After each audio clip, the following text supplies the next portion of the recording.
खुलुमबाय लोगोफोर गिबियावनो फिन खेबसेयाव आंनि बे लेटेस्ट बड' क्रिएटर चेनेलाव बयखौ बरायनानै लाग्रोबाय।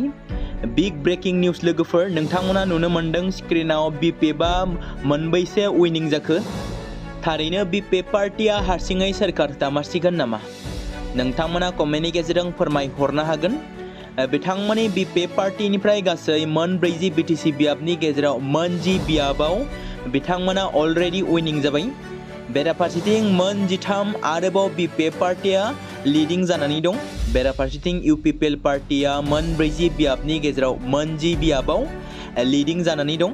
बेराफारसेथिं आरोबाव बीजेपी पार्टिया 7 बियाबाव लिडिं जानानै थानायखौ नुनो मोनदों। बेराफारसेथिं कांग्रेस, एपीबी आरो आदार्स गुबुनफोरखौ लिडिं जानायखौ नुनो मोनाखै। दा नोंथांमोना बे बेलायाव मा बुंनो सानो? थारैनो बीपीएफ पार्टिया हारसिङै सोरखार दानो हामारगोन ना? बे बेलायाव नोंथांमोना कमेन्टनि गेजेरजों फोरमायहरदो आरो बीटीसीनि चिफ जागोन होननानै सोरखौ नोंथांमोना सानदों? कमेन्टनि गेजेरजों फोरमायहरदो। आंनि बायदिब्ला बिथां हाग्रामा महिलारिनो जासिगोन होननानै आं सानबाय।